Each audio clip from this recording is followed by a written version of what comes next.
இல்லாமல் போனால் ஏன் ஆட்சி பொறுப்பில் இருக்க வேண்டும்? இருங்கள். இந்த கேள்விதான். அடுத்து இரண்டாவது கேள்வி, எந்த அடிப்படையில் நீங்கள் தமிழ்நாட்டினுடைய முதலமைச்சராக அமர்ந்திருக்கின்றீர்கள்? Under what authority you are holding such an office as a chief minister of Tamil Nadu? அரசியலமைப்பு சட்டப்படி சத்தியவாக்கு பிரமாணம் ரகசிய காப்பு எடுத்தானே போதிருக்கீங்க. அந்த அரசியலமைப்பு சட்டத்தை மதித்து நடக்க வேண்டிய கடமை பொறுப்பு முதலமைச்சராகி உங்களுக்கு இருக்கா இல்லையா? இல்லை என்றால் உங்களை எப்படி நாங்கள் முதலமைச்சராக ஏற்றுக்கொள்வது? அரசியலமைப்பு சட்டம் 47வது பிரிவு தான் சொல்லுது, the duties of the state shall regard raising the level of nutrition and the standard of living of its people and the improvement of public health as among its primary duties, and in particular the state shall endeavor to bring about the provision of the consumption except for medicinal purposes of intoxicating drinks and of drugs which are injurious to health. We want interpretation. இதுக்கு பதில் சொல்லுங்க. நீங்கள் அவங்களுக்கு IAS அதிகாரிகள் இருக்காங்க, IPS அதிகாரிகள் இருக்காங்க, சட்ட வல்லுநர்கள் இருக்காங்க, மாண்புமிகு அமைச்சர்கள் இருக்காங்க, வர சொல்லுங்க. வாரத்துக்கு வாங்கிட்டு 10 கோடி ரூபா. என்னுடைய சக நண்பர்கள், நீங்கள்லாம் பத்திரிகை ஊடக நண்பர்கள், நீங்களே யாராச்சும் முன் வந்து கழுத்தடை நியாயமானது என நிரூபித்தால் நாங்கள் 10 கோடி ரூபா கொடுக்குற தயாராக இருக்கிறோம். அப்படின்னு என்ன தெரியுது? 8 கோடி மக்கள் நாம் செம்மறியாடுகளாக இருக்கிறோம். அதனுடைய வெளிப்பாடு அந்த கழுத்தடை. கல்லு கடை வேணும்னு கேட்குறாங்கல்ல. ஒரு மரத்துக்கல்ல 48 நாட்கள் ஒரு மண்டலம் பருகி வந்தால் பல நோய்கள் குணமாகும். இது மருத்துவம். கல்லுக்கு ஏலம் கடை என்று இருந்தால் ஒரு மரத்துக்கல் கிடைக்குமா?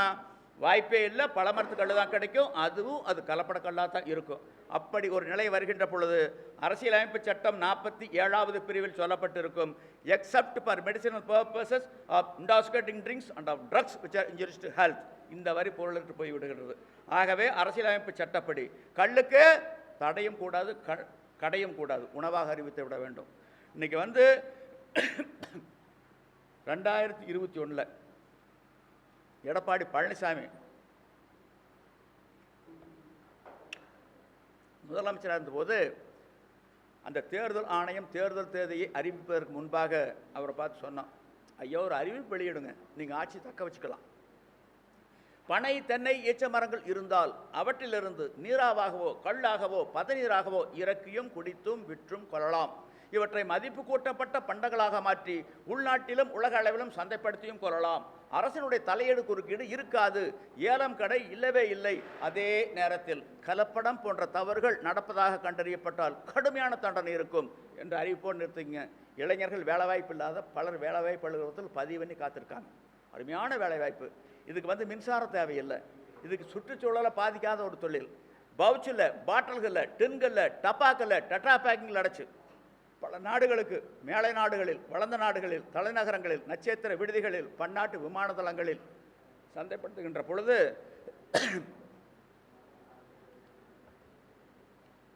பெரிய அளவிலான வருவாய் தமிழ்நாட்டுக்கு கிடைக்கும். தமிழ்நாடு தலை நிமிரும் முதன்மை மாநிலம் ஆகும். ஏன்னா இன்னைக்கு பனைகள்லேருந்து இறக்கக்கூடிய கல் உலகத்தர வாய்ந்ததாக இருக்கும். பனைகளுக்கு யாராச்சும் நீர் பாய்ச்சிருக்கிறோமா? இல்லை. ரசாயனம் போட்டிருக்கிறோமா? இல்லை. பூச்சி மருந்து, பூஞ்சால மருந்து, களக்கொல்லி தெளிச்சிருக்கிறோமா? இல்லை. ஆகவே இவற்றிலிருந்து இறக்கக்கூடிய கல் உலகத்தர வாய்ந்ததாக இருக்கும். இன்றைக்கி பூமி சூடாகிட்டு இருக்குது. இந்த நிலைமையில் கொதிநிலை நோக்கி போயிட்டு இருக்குது. கடின பானங்களுக்கு வரவேற்பு இருக்காது, மென்பானங்களுக்கு தான் வரவேற்பு இருக்குது உலக அளவில். கல் போன்ற இயற்கையான தாய்ப்பாலுக்கு நிகரான மருத்துவ குணம் கொண்ட கல்லுக்கு தான் பெரிய வாய்ப்பு இருக்குது. பெரிய அளவில் சந்தைப்படுத்தலாம். தமிழ்நாடு தலை நிமிரும் முதன்மை மாநிலமாக மாறும். இன்றைக்கி இந்தியாவில் 8 கோடி பனைமரங்கள் இருக்குது. அதில் 5 கோடி பனைமரங்கள் இருக்கிறது தமிழ்நாட்டில். தமிழ்நாட்டுக்கு இருக்கக்கூடிய வாய்ப்பு எந்த மாநிலத்துக்கும் கிடையாது. அவர் அறிவிச்சிருந்தாருன்னா ஒவ்வொரு தொகுதியிலே குறைஞ்சது 5000 ஓட்டுகள் கூடுதலாக கிடச்சிருக்கு. ஆட்சி தக்க வச்சிருக்க முடியும். ஸ்டாலின் முதல்வர் ஆயிருக்க முடியாது. இன்றைக்கி நாங்கள் அவங்களுக்கு தமிழ்நாடு முதல்வர் கேட்டுக்கிறதெல்லாம் ஒரே ஒரு வேண்டுகோள், பீகாரை பின்பற்றி தமிழ்நாட்டிலும் மது விலக்கு மற்றும் மது கொள்கையை மாற்றி அமையுங்கள். பீகாரில் 10 ஆண்டுகளுக்கு முன்பு பூரண மது விலக்கு கொண்டு வரப்பட்டது. அப்போது அங்கே சாராயத்துக்கு தடை, இறக்குமதி மதுக்களுக்கு தடை, இந்திய தயாரிப்பு அயல்நாட்டு மதுக்களுக்கு தடை, கள்ளுக்கு விலக்களிப்பு. குற்ற ஆவணப்பதிவில் குறிப்பிடுகின்ற பொழுது பீகாரில் பூரண மது விலக்கு கொண்டு வரப்பட்ட பிறகு சாலை விபத்துகளும் குற்றங்களும் வெகுவாக குறைந்து போயுள்ளன. குடும்பங்களில் அமைதி நிலவுகின்றது. வாழ்க்கை தரம் வாங்கும் சக்தி கூடியிருக்கின்றது. பதிவு பண்ணியிருக்காங்க. அங்கும் கள்ளச்சாராய சாவுகள் ஏற்பட்டன. அந்த அரசு நிவாரணம் கொடுக்க மறுத்துவிட்டது. நிவாரணம் கொடுத்தால் அது ஒரு தவறான முன் உதாரணம். இந்த கள்ளச்சாராய உற்பத்தி, விற்பனை, நுகர்வு, மரணங்களை அது ஊக்குவித்ததாக இருக்கும்னு அந்த அரசு சொல்லுச்சு. தமிழ்நாட்டிலும் கள்ளச்சாராய மரணங்கள் ஏற்பட்டன. அரசு விரைந்து ஓடிப்போய் எங்கே விழுப்புரம் மாவட்டம் விக்கிரவாண்டியில், கள்ளக்குறிச்சியில் சாவுகள் ஏற்பட்ட போது அரசு விரைந்து ஓடிப்போய் சாவு ஒன்றுக்கு 10 லட்சம் ரூபாயை வாரி வாரி வாரி வாரி வள்ளல் போல் வழங்கியது. அங்கே பீகாரில் அரசு மதுவிலக்கை நோக்கி இருக்கின்றது, தமிழ்நாட்டில் மதுவை நோக்கி இருக்கின்றது. இது தமிழ்நாட்டுக்கு வந்திருக்கக்கூடிய தலைக்குனிவு. ஆகவே தமிழ்நாடும் பீகாரை பின்பற்றி மதுவிலக்கு மற்றும் மது கொள்கையை மாற்றி அமைக்க வேண்டும் என நாங்கள் கேட்டுக்கிறோம். இப்போது அடுத்து என்ன பார்த்தீங்கன்னா, கீழ்பவானின்னு ஒன்று இருக்குது. மேட்டூர் அணைக்கு அடுத்ததாக பெரிய அணை கீழ்பவானி அணை. இந்த அணையினுடைய நீர் நிர்வாகமானது 1958 அப்போ யார் முதலமைச்சர்? காமராஜர். யார் நீர்வளத்துறை அமைச்சர்? பக்தவச்சலம். அன்றையிலிருந்து இன்னைக்கு வரல, இன்றைய தேதி வரையில் அரசு ஆணை, விதிமுறை, காவிரி தீர்ப்பு என எதுவும் பின்பற்றப்படவில்லை. நீர்வளத்துறையானது தன்னுடைய விருப்பு, வெறுப்பு மற்றும் ஆதாய அடிப்படையிலேயே நீர் நிர்வாகத்தை நடத்தி கொண்டு இருக்கின்றது. யாராச்சும் பொதுப்பணித்துறை பொறியாளர்கள், அதில் துறையில் இருந்த அமைச்சர்கள் யார் வந்து நிரூபித்தாலும் நீர் நிர்வாகத்தை அவர் நடக்கவில்லைன்னு நிரூபித்தாலும் நான் கோடி ரூபா தர்றேன், நான் கோடி ரூபா தரேன், வர சொல்லுங்கள். அதாவது காவிரி இறுதி தீர்ப்பு வால்யூம் 5 பக்கம் 85 சொல்லியிருக்காங்க, கோடையில் தரக்கூடாது. எந்த அணை கோடையில் தரக்கூடாது. கர்நாடகாவும் சரி தமிழ்நாடும் சரி கோடையில் பாசனத்துக்கு தரக்கூடாது. ஆனால் அந்த பவானிசாகர் அணையிலிருந்து கொடிவேரி பாசனத்துக்கு கோடையில் திறக்கிறாங்க, குருவிலி தரக்கூடாது. காளிங்கராயன் பாசனத்துக்கு குருவிலி திறக்கிறாங்க, கீழ்பவானிக்கு தான் கடைசியாக திறக்கிறாங்க. இந்த அணை கட்டுறதுக்கு 10 கோடி ரூபாய் கீழ்பவானி விவசாயிகள் கொடுத்துருக்காங்க. அந்த பழைய ஆயக்கட்டெல்லாம் ஒதுங்கிக்கிட்டாங்க. எங்களுக்கு அணையும் வேண்டாம், தண்ணியும் வேண்டாம், பணமும் கொடுக்கல, ஒதுங்கிட்டாங்க. அதுக்கு பின்னாடி 1958 ஒரு அரசாணை போடுறாங்க. அதில் 2 நிபந்தனை. The government do not guarantee supply for second crop cultivation.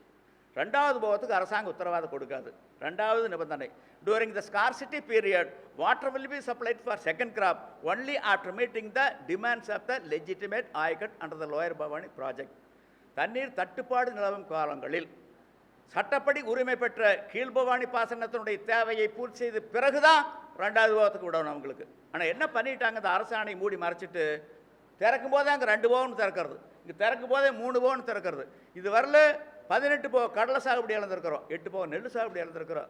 2003 தான் கண்டுபிடிச்சி ஒரு தடையான வாங்கினேன். எங்களால் ஒன்றும் பண்ண முடியல. காரணம் என்ன, அங்கே இருக்கக்கூடிய விவசாயிகள் அல்ல, விவசாயிகளுக்கு ஆளுமை கிடையாது. அந்த காளிங்கராயன் கரையில் ஏராளமான சாயப்பட்டறைகள் இருக்குது, தோளாலைகள் இருக்குது. ஆற்றினுடைய கரையில் காகித தொழிற்சாலைகள் இருக்குது, சர்க்கரை ஆலைகள் இருக்குது, சாராய தொழிற்சாலை இருக்குது, அனுமதியற்ற பாசனங்கள் இருக்குது. ஆளுமையோடு இருக்காங்க, ஒற்றுமையோடு இருக்காங்க. அடிக்கிறாங்க பணத்தில், திறக்கிறாங்க தண்ணியை. இதுதான் நீர் நிர்வாகம். இல்லைன்னு மறுக்க சொல்லுங்கள். பொதுப்பணித்துறை பொறியாளர்கள் வர சொல்லுங்கள், மாண்புமிகு அமைச்சர்களை வர சொல்லுங்கள். இதே பொதுப்பணித்துறை பொறுப்பு வச்சவர் யார்? துரைமுருக உயிரோடு தான் இருக்காரு. எடப்பாடி பழனிசாமி உயிரோடு தான் இருக்காரு. ஓபிஎஸ் உயிரோடு தான் இருக்காரு. இல்லை இப்போ இருக்கக்கூடிய அந்த புஷி ஆனந்த் அவர் உயிரோடு தான் இருக்காரு. வர சொல்லுங்க வாரத்துக்கு. நீர் நிர்வாகத்தை தவறு நடக்கலன்னு சொல்ல சொல்லுங்க. என்ன கொடுமை இது? இந்த ஆண்டு நடப்பாண்டில் எல்லினோ வருதுன்னு சொல்லி பின்னாடியுமே கோடையில் திறந்துருக்காங்க நெல்லுக்கு. எதுக்கு நெல்லுக்கு திறக்கிறீங்க? ஏற்கனவே கொள்முதல் பண்ண முடியல, அதெல்லாம் முளைச்சி போகுது, இருக்கு வைக்கிறதுக்கு இடம் இல்லை, கொடுக்கறதுக்கு பணம் இல்லை. நிதி அமைச்சரே சொன்னாங்கல்ல, நெல் சாகுபடி பரப்பளவு குறைச்சிக்குங்க, எண்ணெய் வித்துக்கள் பயிருக்கு மாறுங்கன்னு சொன்னாங்கல்ல. ஏன் கோடையில் நெல் கொடுறீங்க? ஏன் விட்டீங்க? இது நீதிமன்ற அவமதிப்பு இல்லையா? இதே ஜெயலலிதா காலத்தில் அந்த அம்மா சொன்னாங்க, கர்நாடகாவில் கோடையில் தண்ணி திறந்து பாசனம் பண்ணிடுறாங்க, அதனால் ஜூன் மாதம் தமிழ்நாட்டுக்கு விட வேண்டிய 10 TMC விட முடியறதில்ல, ஜூலை மாதம் 34 விட முடியறதில்ல, ஆகஸ்ட் 50 விட முடியறதில்ல, அதனால் ஒவ்வொரு ஆண்டு குறுவை பயிர் பாதிக்கப்படுது. ஆக கோடை பாசனம் என்பது நீதிமன்ற அவமதிப்பு. 1924 அன்றைய மைசூர் சமஸ்தானத்துக்கும் மதராஸ் மாகாணத்துக்கும் ஏற்பட்ட உடன்படிக்கையின்படி அது நீதிமன்ற அவமதிப்பு, காவிரி தீர்ப்புப்படி அது நீதிமன்ற அவமதிப்புன்னு பெட்டிஷன் போட்டாங்கல்ல. ஏன் தமிழ்நாட்டில் மட்டும் இங்கே விடுறீங்க? இது நீதிமன்றம் ஆகலையா? தன் குற்றம் நீங்கள் பிறர் குற்றம் காண்கிறீர்கள், என் குற்றமாகும் இறைக்கு. ஆக நாங்கள் கட்டியிருக்கிறோம், எங்கள் பணம் போட்டு கட்டியிருக்கிறோம், எதுக்கு அவங்களுக்கு விடுறீங்க? ஆலைகளுக்கு ஏன் விடுறீங்க? ஃபர்ஸ்ட் ப்ரியாரிட்டி குடிநீர், ரெண்டாவது விவசாயம், ஆலைகள் 4வது இடத்துல 5வது இடத்துல இருக்குது. ஏன் அதுக்கு விடுறீங்க முன்னுரிமையா? அவங்க பணம் கொடுக்குறாங்க, நாங்கள் கொடுக்கறதில்ல. இதுதான் நிர்வாகம். ஆக நடப்பு இந்த ஆண்டில் கோடி வரைக்கும் திறந்துட்டாங்க. இன்றைக்கி குருவிக்கு காளிங்கனால் திறக்க போகிறாங்க. அப்படி திறந்தால் அந்த தேசிய நெடுஞ்சாலை 533 பெருந்தரையில் இருக்கு, அங்கே 1,00,000க்கும் மேற்பட்ட விவசாயிகள் போய் சாலை மறியல் செய்வோம். அதே மாதிரி வரக்கூடிய தேர்தலில் இப்போ இடைத்தேர்தல் வரப்போகிறது இல்லைங்க, அந்த தேர்தலில் ஒரு வேட்பாளர் நாங்கள் நிறுத்துகிற பெருந்தர தொகுதியில் 2 கோரிக்கை. ஒன்று காவிரி உரிமை மீட்பு கள் விடுதலை, ஒரு கொள்கை வேட்பாளர் நிறுத்துகிறோம். ஆக எங்களை பொறுத்த அளவில் 100க்கு 100 நியாயம் இருக்குது. அங்கே எந்த கட்சி நின்னாலும் சரி, எந்த வேட்பாளர் நின்னாலும் சரி, இல்லை அவங்களுக்கு ஆதரவு கேட்டு எந்த தலைவர் வந்தாலும் சரி, ஐயா 10 கோடி வாங்கிக்கங்க, கழுத்தடை நியாயமானது நிரூபிங்க, கழுத்தடை நியாயமானது நிரூபிங்க. இதை சொல்லி நாங்கள் பெரிய அளவில் ஒரு ஒரு ஒரு ஒரு பண்ணலான்ட்டு இருக்கோம். ஆக எங்களை பொறுத்தளவில் 100க்கு 100 நியாயம் இருக்குது. அடுத்து பார்த்தீங்கன்னா வேறு ஏதாச்சும் நீங்கள் கேளுங்க. இது பாருங்க, எங்களை பொறுத்தளவில் கலைஞர் கருணாநிதி எங்களை ஏமாத்தினார். உலகத்தமிழ் செம்மொழி மாநாட்டில் கல் வைக்கிறதா முடிவு பண்ணோம், அழைச்சார். ஐயா, எவ்வது உறைவது உலகம், உலகத்தோடு அவ்வது உறைவது அறிவுன்னு வள்ளுவர் சொல்லியிருக்காரு. உலகத்தோடு ஒட்ட ஒழுகல் பழகற்றும் கல்லார் அறிவிலாதர்னு சொல்லியிருக்காரு.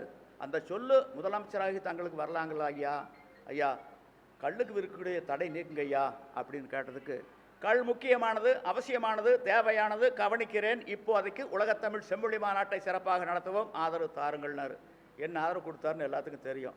சிவசுப்ரமணி தலைமையில் ஒரு கமிட்டி போட்டாங்கல்ல கல் விடுதலைக்காக. கலைஞர் உயிரோடு இருக்கும்போதே ஒரே வருஷத்தில் கொடுத்துட்டார்ல அறிக்கையை. ஏன் என்ன வெளியிடல? என்ன ஆச்சு அந்த அறிக்கை? லட்சக்கணக்கான பேர் கருத்துக்களை பதிவு பண்ணுமே, எங்களை இழிவுபடுத்துறது தான் நான் அது பொருள். ஏன் வெளியிடல? அப்புறம் செல்வி ஜெயலலிதா 2008 1.25 மணி நேரம் பேசணும். உங்கள் கோரிக்கையில் நியாயம் இருக்குதுன்னு வெளிப்படுத்திட்டீங்க. எங்கிட்ட ஆட்சி அதிகாரம் இல்லை, எதை எதிர்பார்த்து வந்திருக்கீங்க? அம்மா, வர்ற ஜனவரி 21ஆம் தேதி கல் இறக்குறோம். இந்த அரசு எங்கள் மீது அடக்குமுறையை மேற்கொண்டால் உங்களுடைய நிலைப்பாடு என்ன தெரிந்து கொள்ள விரும்புகின்றோம். உங்களுக்கு ஆதரவாக இருப்போம். நாங்கள் கோயம்புத்தூர் மாவட்டம் பொள்ளாச்சியில் நடந்த பொதுக்கூட்டத்தில் இந்த அம்மா பேசினாங்க. தேர்தல் பொதுக்கூட்டத்தில் கல்லுக்கு வைத்திருக்கக்கூடிய தடையை நீக்குவோம். நாங்கள் என்னை பார்க்கணும்னு விரும்பினாங்க. 2 அமைச்சர்கள் அழைச்சிட்டு போனாங்க. ஹெலிகாப்டர்லேருந்து ஈரோட்டில் இறங்குனாங்க. அம்மா, பொள்ளாச்சி பொதுக்கூட்டத்தில் கல்லுக்கு ஆதரவாக சொல்லியிருக்கீங்கம்மா, குரல் கொடுத்துருக்கீங்க. இது மக்கள் மத்தியில் நல்ல வரவேற்பு பெற்றிருக்கிறது. ஆகவே நீங்கள் இந்த தேர்தலில் வெற்றி பெறுவீர்கள், முதலமைச்சராவீர்கள், வாழ்த்துக்கள் வாழ்த்துக்கள், நன்றி நன்றின்னு சொல்லிட்டு போனாங்க. அதுக்கு பின்னாடி அவங்களே பார்க்க முடியல. அரசுக்கு எங்களுடைய கோரிக்கை கல்லுக்கு வைத்திருக்கக்கூடிய தடை நீக்கணும். காவிரி பொறுத்த அளவில் அடுத்து பார்த்தீங்கன்னா ஒரு நடுவர் மன்றம் தேவையே இல்லை, ஏற்கனவே இருக்கக்கூடிய நடுவர் மன்றமே போதும். அடுத்து ஒரு மறுசீராய்வு மனு தாக்கல் பண்ணணும். காவிரி நடுவர் மன்றத்தில் தினந்தோறும் நீர் பங்கீடு ஒன்று தான் தீர்வு. அதுதான் இரு மாநில உறவை மேம்படுத்தும், மோதலுக்கு முற்றுப்புள்ளி வைக்கும், இறையான ஒருமைப்பாட்டை வலு சேர்க்கும். அடுத்தது பார்த்தீங்கன்னா கல்லுக்கு வைத்திருக்கக்கூடிய தடையை நீக்கணும். ஒன்று கல்லு தடை நீக்குங்க, இல்லைன்னா எங்ககிட்ட வாத்துக்கு வாங்க. 2க்கும் தயாராக இல்லைன்னா முதலமைச்சர் நாற்காலியிலிருந்து இறங்குங்க. எங்களுக்கு யாருக்குன்னு பயம் கிடையாது. இன்றைக்கி ஒருத்தர் கல் இறக்குறாங்கன்னு வைங்க, அவங்க மீது தமிழ்நாடு மதுவிலக்கு சட்டப்படி நடவடிக்கை எடுத்தால் நாங்கள் கேட்கக்கூடிய ஒரு கேள்வி, அரசியலமைப்பு சட்டத்தை முன்னிறுத்தி கல் இறக்குகின்றார், நீங்கள் தமிழ்நாடு மதுவிலக்கு சட்டப்படி நடவடிக்கை எடுக்கின்றீர்கள். அரசியலமைப்பு சட்டத்துக்கு கட்டுப்பட்டது மதுவிலக்கு சட்டமா, இல்லை மதுவிலக்கு சட்டத்துக்கு உட்பட்டது அரசியலமைப்பு சட்டமா? It is purely question of law as to the interpretation of the Indian Constitution. இதுக்கு என்ன பதில்? இங்கே பதில். ஒன்று கல்லுக்கு வைத்திருக்கக்கூடிய தடை நீக்குங்க, இல்லைனா முதலமைச்சர் நாற்காலியிலிருந்து கீழே இறங்குங்க. அது யாராக இருந்தாலும் எங்களுக்கு என்ன கவலை? இல்லை வாத்துக்கு வாங்க. இது ஜனநாயக நாடு, உங்களுடைய வேட்டைக்காடு அல்ல. நாங்களும் 21 ஆண்டுகளாக போராடுறோம். எம்ஜிஆர் கல் தடை பண்ணார். அவர் பாவம் அறியாமை, அவர் கடைசி காலம் 1187, அதே ஆண்டு 24 இறந்துடுறாரு. கடைசி நேரத்தில் எப்படி இருந்தாருன்னு தெரியும் எல்லாத்துக்கு. யாரோ ஊட்டிக்கிட்டாங்க, அவருக்கு தெரியாது. அதுதான் நடந்திருக்குது. கலைஞருக்கு ஆதாயம், ஜெயலலிதாவுக்கு ஆதாயம், இபிஎஸ் ஓபிஎஸ்க்கு ஆதாயம், ஸ்டாலினுக்கு ஆதாயம். நீங்கள் என்ன சொல்கிறீங்க? இப்போ விஜய் என்ன சொல்கிறாரு? அதான் நாங்கள் கேட்குறோம். நாங்கள் பதில் வேணும்னு கேட்குறோம்.